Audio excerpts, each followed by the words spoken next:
Lay your ear close to the hill. Do you not catch the tiny clamour, busy click of an elfin hammer? Voice of the leprechaun singing shrill as he merrily plies his trade. He's a span and a quarter in height. Get him in sight, hold him tight, and you're a made man. You watch your cattle on a summer's day, sup on potatoes, sleep in the hay. How would you like to roll in your carriage? Look for a duchess's daughter in marriage. Seize the shoemaker, then you may. I caught him at work one day myself, in a castle ditch where the foxgloves grow. A wrinkled, wizened, and bearded elf, spectacles stuck on the point of his nose, and silver buckles to his hose. The rogue was mine, beyond a doubt. I stared at him, he stared at me. Servant, sir, he says, and pulled a snuff box out. He took a pinch, looked better pleased, offered the box with whimsical grace. Puff! He flung the dust in my face, and while I sneezed, was gone.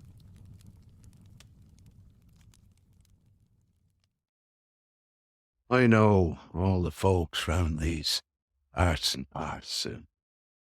Can't say I know you. Leastways, yet. But I dare say I know what you'll be wanting. Some of the crack, maybe. A wee yarn with your sup, is it? No harm in that. Come on over. Warm yourself. I'll warn you, though. If it's the old begor and blarney shenanigans you're after, you're not hearing from me. Well, if such like pleases you, you sit on. I'll fill your ears. Let's see what story is meant for you on this dark night.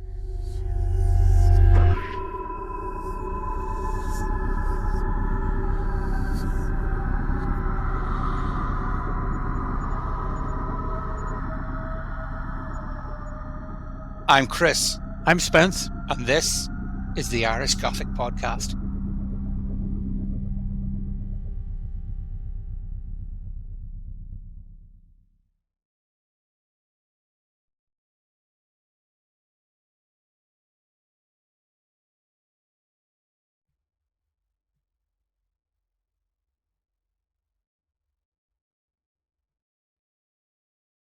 The tale of the leprechaun has a long and thrilling history, with early references dating back to the 8th century. The earliest known story featuring leprechaun-like creatures is a writing that describes King Fergus of Ulster meeting 3 tiny beings. These beings attempted to lure the king to their underground lair, but Fergus managed to outsmart them.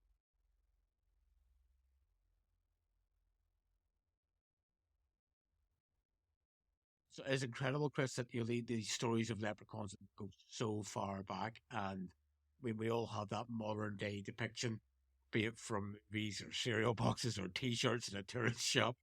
You know, when we think of leprechauns, what do we think? 2 to 3 foot high, little elfin-like men with jaunty pointed hats, always clad in green. That would be the standard depiction of a leprechaun, but not always the case, interestingly. And as you say, given that these stories have been around since as early writings as the 8th century. Early accounts about leprechauns said that you might pass the leprechaun on the road and never even know it's himself at all. So actually, the leprechaun didn't look that out of the ordinary. And we could maybe talk a wee bit about why that changed, Chris, later.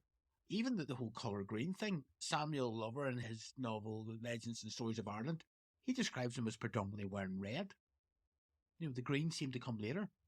Well, yeah, I've always thought that the green very much emphasises Ireland, and like our St. Patrick's Day, green is very much, what is it, the 22 shades of green that are in Ireland. Completely, red doesn't seem an Irish colour, if that makes sense. Yeah, 40 shades, isn't it? Was there 40 some shades. controversy about that? That was Johnny Cash. People say he didn't write that. There's a bit of controversy around that song. I mean, I like the idea. I think the story goes as he was flying into Ireland on a plane. Obviously, he saw the fields and thought to these 40 shades. And there's a line in it about, I can't remember the name of the perfume. Let's say Salamar, something like that. And that's in the song, but that's the perfume that Jim Carter was wearing. But anyway, that's He was something I'm probably going to he was say. probably He probably was, yeah. allegedly. Allegedly, of course. So, I mean, as you say, Chris, that these things, they change, they evolve. There seems to be a few sort of constants around leprechauns that we can sort of pick out. Generally, but although not always, but generally they're solitary creatures. They're nearly always mischievous by nature. What else do we associate with them as the old crock of gold, I suppose? The end of the rainbow. End of the rainbow. If you threaten them, they can get quite violent. They're sneaky. They've got that kind of riddle me this, riddle me that sneakiness about them. And what's the old rule? If you come upon a leprechaun, as long as you don't break eye contact with it, you have a chance of getting in school. But if you break eye contact, Poof. poof, you're Just like the poem. Poof. And he's gone.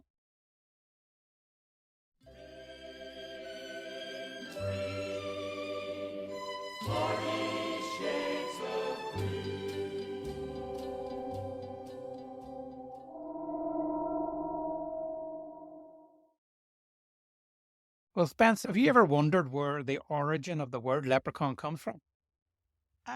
yes. I mean, again, it just seems like a word we've all known and grown up with. I've never actually questioned or thought about what it meant. No. Well, it's believed to have come from Middle Irish. The Middle Irish word Leprechaun, which means small body. Over time, the spelling of this word changed to Leprechaun or Leprechaun. But here's something really interesting.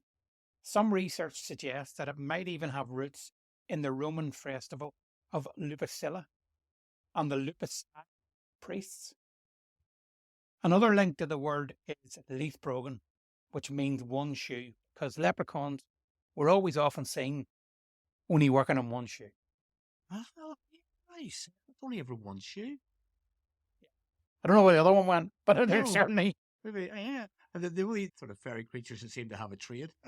well, they do have a trade. Though, I remember, is there a fairy tale? It's called The Elf and the Shoemaker. And the elf comes in and does all the shoes at night. Bit of free labour, right enough. Free labour, absolutely. It'll be lots going to start now, but think about these origins, and we think about them as being almost innocent, quirky.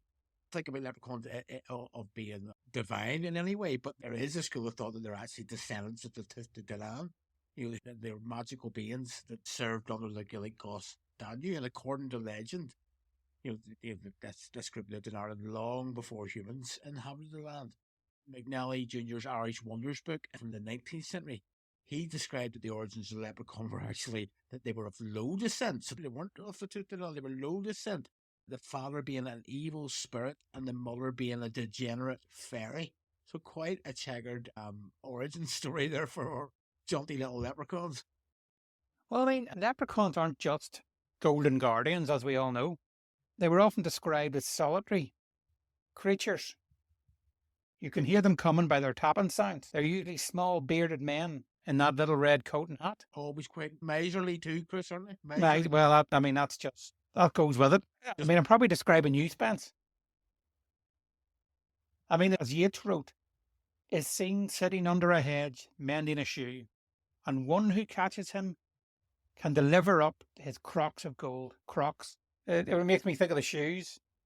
Get delivered up his crocks of his golden crocks. For he is a miser of great wealth. Cool. But if you take your eyes off the creature for 1 second, he vanishes like smoke. Oh, I love it, Chris.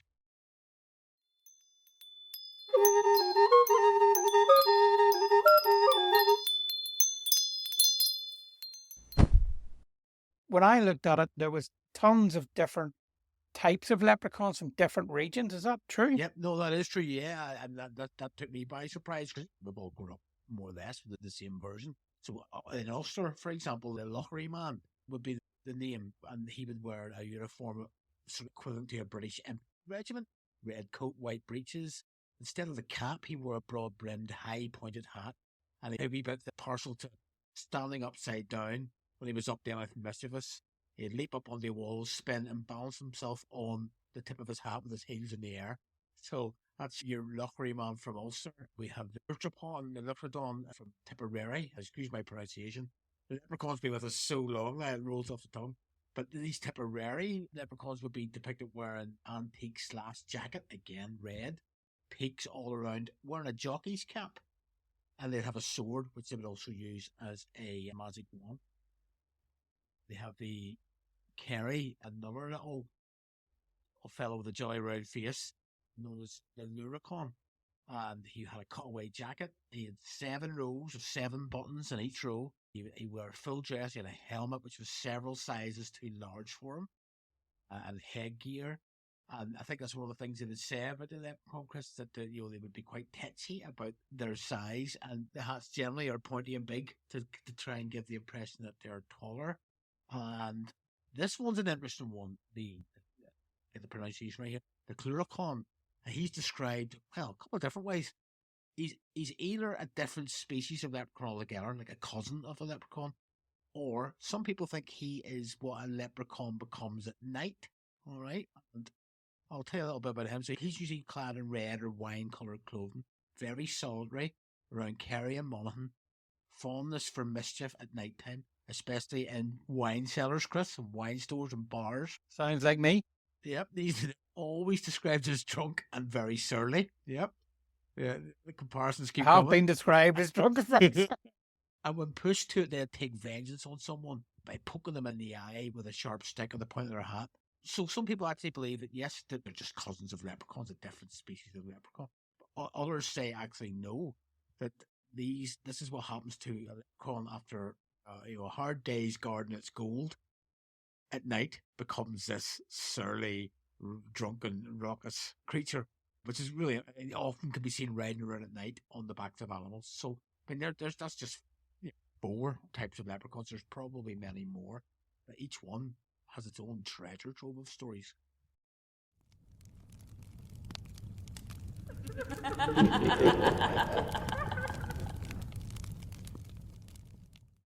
Surprisingly, leprechauns didn't always wear green. Early descriptions often showed them in red, as you said earlier, Spence. Sometimes even with a 3-cornered hat. Before the 20th century, it was thought that leprechauns were red. Even the Irish poet Yeats said solitary fairies like leprechauns wore red jackets, while tripping fairies wore green. Different regions had their own leprechaun styles. Northern leprechauns were sometimes described in military red coats. That's interesting because that would be the English military red coats. The green leprechaun look we see today is mostly because green is Ireland's national colour since the mid-90s. It's mostly because green has been Ireland's national colour since at least the mid-17th century. It's connected to the Irish culture and could help sell things. So green became a better choice for showing leprechauns. Oh, what? Goodness. There you go. The things you learn in this show, Chris. It's an education, yes? Well, did you know, Chris, have you ever seen a female leprechaun? A female leprechaun? Actually, no. Never No? have I seen a female leprechaun. It's not weird. I hadn't thought about it until researching this. That apparently there's no record of female leprechauns. So therefore, the question has to be, how do these little gentlemen procreate? It can't be in a traditional sense.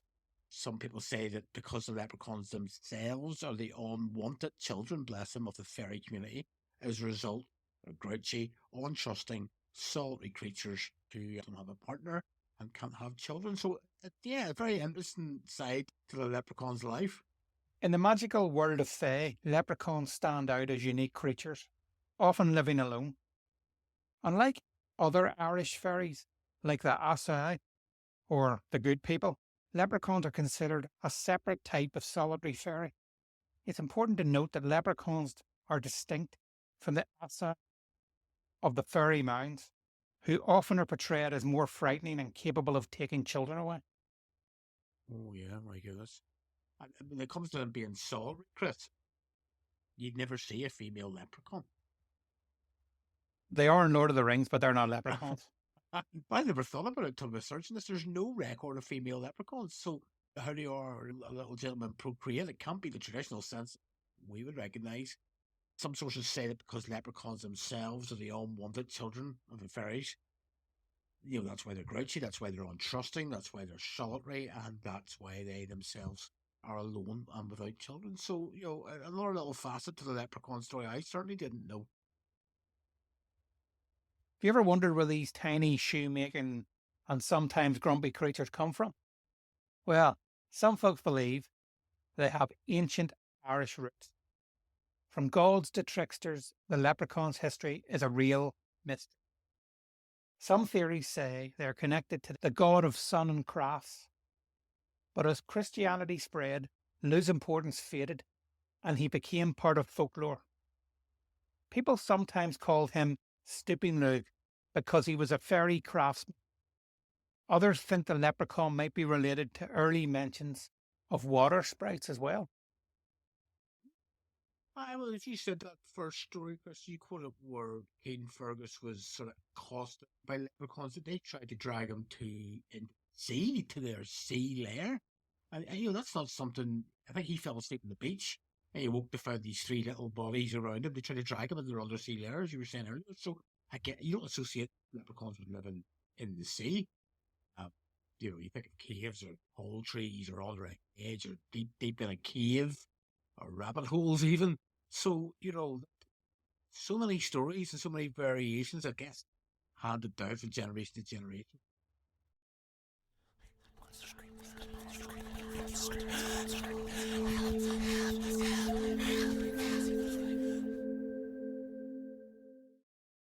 So, Chris, we talk about leprechauns and when we say that there's some of these constant rules, I think it's fair to say if you ask anyone, where does a leprechaun live? We all know they live in Ireland. They all know it's remote places, rural areas, underground caves, hollowed out trees, fairy trees, under hawthorn bushes, maybe burrow deep underground cave or a rabbit hole, far away from humans who always want to capture them and get their three wishes. But again, there's yet another wrinkle to the tail, and you mentioned it earlier when you talked about King Fergus and that really early account of his encounter with leprechauns, because he fell asleep on a beach and awoke to find these little people trying to drag him into their, get this, undersea lair. I'd never thought that kelpies and silkies and all these kinds of things in relation to water dwellers, but that's a really early story suggesting leprechauns can live under the sea. So just, I mean, things just explode and there's layer on top of layer on top of layer. Just to go back there, when they talked about the shoemakers. Yeah. They make shoes and brogues and they're considered to be the only fairy to have a trade, like you said earlier on. And it's believed this is because leprechauns dance so much that they always needed new shoes. In fact, our old friend W.B. Yeats is quoted as saying, because of their love of dancing, the fae will constantly need shoes. Yeats goes on to tell the story of a woman who'd been spirited away by the fairies, and she returned 7 years later, minus her toes, as she'd danced them off. According to legend, you can hear them coming by their telltale tapping sounds. While some stories attribute the leprechaun's wealth to the fine shoes they make, others say they protect treasures of the whole fairy world. Little leprechaun security guards of the fairy gold. Wow.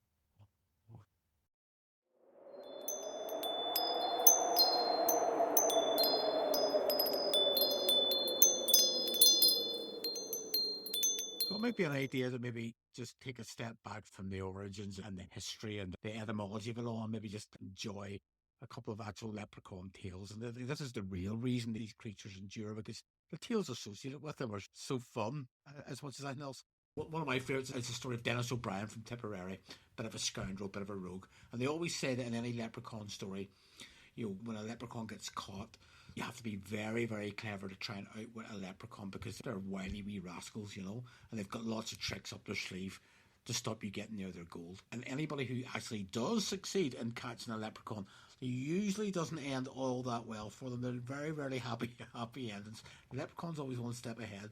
So a wee bit of background. Another part of the leprechaun legend is that they have a purse that never runs empty. You pull one coin out, and you go in, you pull out another coin, you pull out another coin. It's a bottomless purse for gold coins. So if you just bear that in mind, and we'll tell the story now of Dennis O'Brien from Tipperary, a young scoundrel. By all accounts, he always looking under hedges to try and catch a leprechaun. Although they do say that the person who doesn't search for a leprechaun has a much better chance of seeing one. So just bear that in mind. Anyway, Dennis had made his mind up that if there was going to be any leprechauns in the county, he was the very boy that was going to find it. He hated work. He spent most of his time sitting in a shebeen, which would be like a sort of an illicit pub, drinking the day in as if he was stuck to his seat. And one day on his way home, here didn't this scoundrel Dennis spot something right over in the corner of a field, and he went as quiet as a mouse, and he sneaked up behind it. It was a leprechaun had been sleeping under the trees, under the hedgerow. Dennis grabs him by the collar, wrestles him to the ground. Now, you ugly wee vagabond, says Dennis, I've got you at last. Give up your gold or I'll choke the life out of you, you old cobbler. And he shakes the wee leprechaun so hard they thought the leprechaun's head was going to fall off. So this battle went on. The leprechaun begged and scratched and cried and screamed, but Dennis didn't let up. He was wanting the gold of the leprechaun, and he wasn't going to be tricked either. So eventually the leprechaun agreed to give Dennis his magic purse, and Dennis knew the story of Leprechaun's purse, that it's never-ending supply of coins. So he took the coin, and off he skedaddled with this purse. And it was red silk, and it had a magic shilling in it. And he just knew that this was it. Dennis was made for life.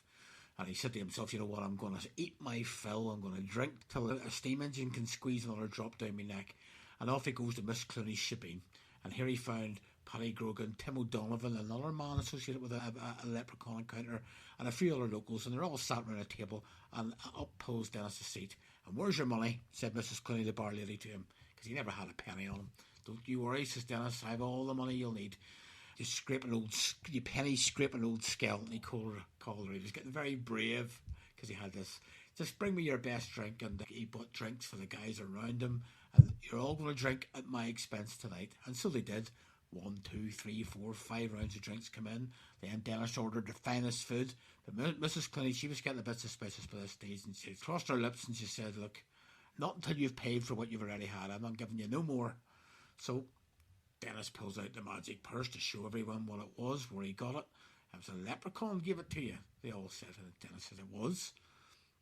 And if I take a shilling out of it, I could take handfuls of shillings out of it, and they'll come out of it like a stream of whiskey out of a jug. And he pulls out a coin. Well, at least that's what he thought. But when he put his fingers in for another coin, there wasn't any. The leprechaun had made an idiot out of him. This purse had only one coin in it, totally against the rules of the leprechaun's purse. So Dennis's face was a holy show when he saw what the leprechaun had done and only gone and tricked him. The purse wasn't a leprechaun purse at all. It looked just like one. You and your leprechauns and your purses and your magic shillings, screamed Mrs. Clooney. Get out, you're a thief, you are. You've drunk all me drink, and you lie on your lips about a purse, and you've insulted me into the bargain. Your impudence beats the devil, she said, and she kicked him out into the street, hit me a hell of a crack with a big stick that she kept behind the bar. And the other lads had a good old laugh at poor old Dennis's expense. But anyway, Dennis tumbles out into the street. It looked like he had a bit of a beating from that crack in the head. His luck doesn't get any better. As I said, you cross the leprechaun, you're taking a chance, because a policeman happened along. And he says to Dennis, what's the matter? What's happened here? And Dennis told him about this stolen purse. And he told him about the encounter with the leprechaun. But of course, the policeman wasn't having any of it. He was thinking, you've stolen that purse. That's not a leprechaun purse. You got no such thing from a leprechaun. You're a thief. You're a liar. If you can produce the leprechaun and testify that he gave you it, well then maybe you'll not go to jail. But otherwise you're going to jail. Well, of course, Dennis couldn't provide evidence. The leprechaun was probably somewhere nearby having a good eye laugh at him. Dennis was given 30 days hard labour. He'd never done a hand's turn, a bit of work in his life, so 30 days hard labour was a big deal for our Dennis. He got out, he said he was going to give up looking for leprechauns. He was never going to stick his snout under another hedge in search of leprechauns, because even Dennis had to admit they were far too smart for him entirely, and so they were. So a cracking story there of a bit of greed, a bit of confidence, a bit of comeuppance from poor old Dennis in Tipperary.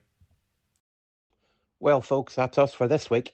But next week, we're going to continue looking at the little gentleman. Please Join us next week.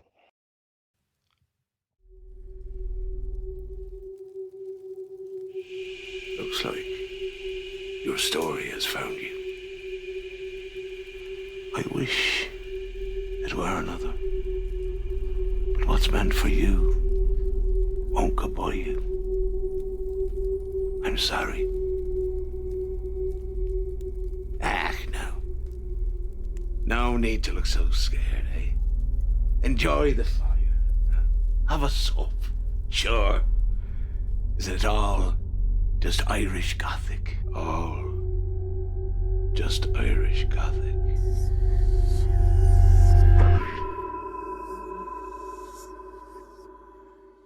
You can find us at Irish Gothic Pod on Instagram or X. Or if you want to support us, please buy us a coffee.